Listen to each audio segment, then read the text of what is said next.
जय जगन्नाथ। गोटे ग्राम जड़े बुढ़ी लोक तांका पुआ बोहू नाती एवं नातुणी सह आनंदरे बास करुथिले।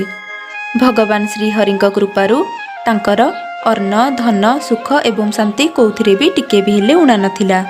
पुओ बोहू मध्य तांको भरपूर सम्मान देउथिले। से सर्वदा निजको भगवान श्री विष्णु सेवार ही निमग्न रखुथिले। सबुदिन सकाळु मंदिर जाउथिले, पूजा पाठ करुथिले, भगवान का कथा शुणुथिले एवं कीर्तन करुथिले। एहा तांकर सबुदिनर नियम थिला।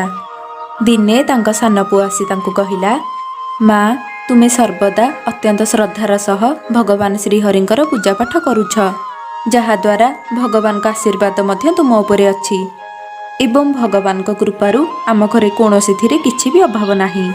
परंतु तुमे दिन राति कौन पाई सेही पूजा पाठरे खाली व्यस्त रहुछ। एहा सुनी माँ कहिले, पुओ हाँ भगवान का कृपारू मोर कौनसी थिरे भी किछि भी अभाव नाही, किंतु गोटिए इच्छा किपरि भगवान श्री विष्णुंकर सेही आनंदमय स्वरूपर टिके दर्शन होई जांता एवं केते शीघ्र एही शरीर छुटी जांता।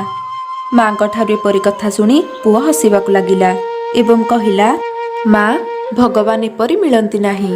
भगवान का दर्शन पाई घर द्वार छाड़िबाकु पड़े, जंगल रे बुलिबाकु पड़े, साधु संग करिबाकु पड़े, तेबे जाई सिना भगवान का दर्शन संभव हुए। पुअर एही दुई पद कथा तांका मनरे एपरि बसा बांधी गला जे से परदिन सकाळु ही घर छाड़ी चली गले। बास मुखरे भगवान का पवित्र नामर उच्चारण करी करी चलुथांती। मनरे केवल गोटिए आशा एवं उत्साह थाए, किपरि शीघ्र भगवान कर दर्शन हेब। एपरि बाटरे जाऊ जाऊ आउ गोटे बुढ़ी लोक सहित देखाहेला। से पचारिले, तुमे एपरि भगवान का नाम भजी भजी कुआड़े जाउछ? प्रथम बुढ़ी लोक जनक कहिले, मु भगवान का दर्शन करिबा पई जाउची। पुणी से प्रश्न कले, अच्छा तेबे मंदिर को जाउछ? एबे ही बुढ़ी माँ जनक कहिले, नाई मु साक्षात प्रभुंकर दर्शन करिबा पई जाउची। एहा सुनी द्वितीय बुढ़ी लोक जनक कहिले, अच्छा तेबे मु भी कौन तुम सहित जाई परिबी? से कहिले, हाँ चल। एहा परे दुहे मिसी अत्यंत श्रद्धापूर्ण भावे भगवान का नाम उच्चारण करी करी चलुथांती। किछि दूर परे तांको आउ जणे बुढ़ी लोक मिलिले। से पचारिले, तुमे दुहे कुआड़े जाउछ? प्रथम बुढ़ी माँ जनक उत्तर देले, आमे साक्षात प्रभुंकर दर्शन करिबा पई जाउअछु। तेणु से मध्य एही दुई जनक सह सामिल होई चलिले। एबे तीन जन जाक भगवान का भजन करी करी अत्यंत आनंदपूर्ण भावे चलुथांती। श्री कृष्ण गोविंद हरे मुरारे, हे नाथ नारायण वासुदेव।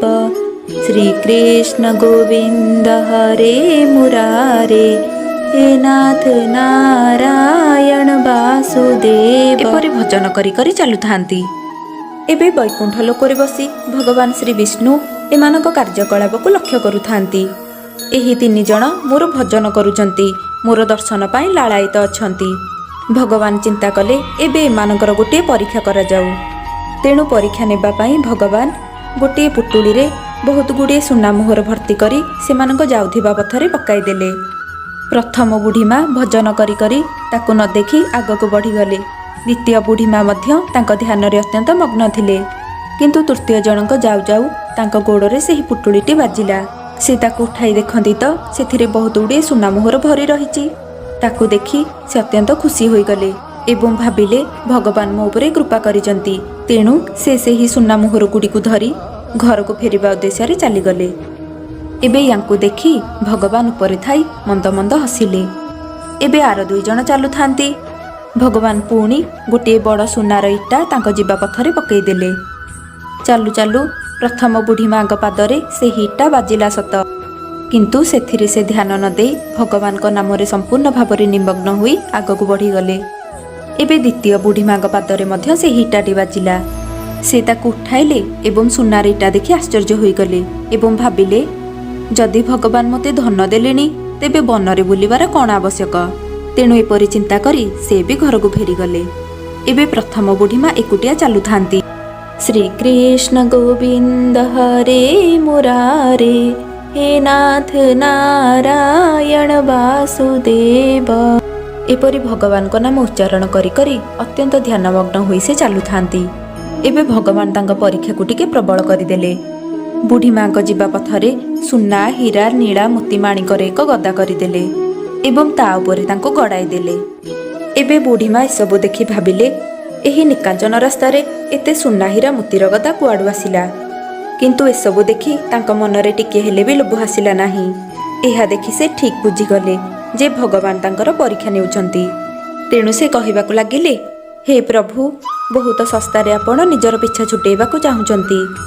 ଯାହା ମନରେ ଆପଣଙ୍କର ସେହି ଶାନ୍ତ ସ୍ୱରୂପ ଅତ୍ୟନ୍ତ ଆନନ୍ଦମୟ ଘନଶ୍ୟାମ ରୂପର ଦର୍ଶନ ପାଇଁ ଲାଳସା ଜନ୍ମି ସାରିଛି, ତା ପାଇଁ ଏସବୁ କେବଳ ଗୋଡ଼ିମାଟି ସମାନ।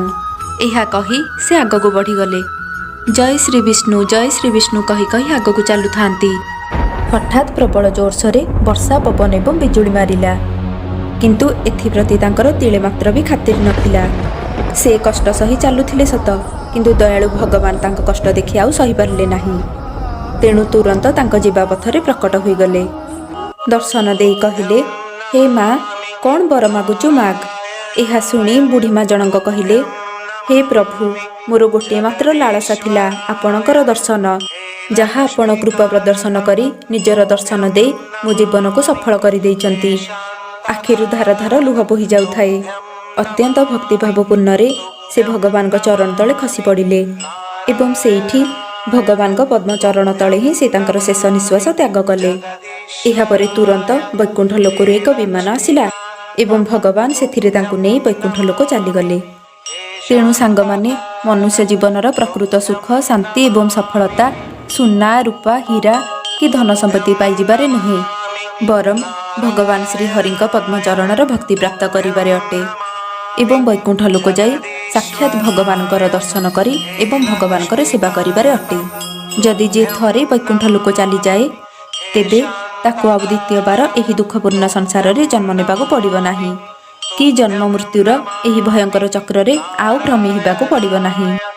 तुभ्यं नमामि जगदीश्वराय हे लक्ष्मीकान्तं तुभ्यं नमामि।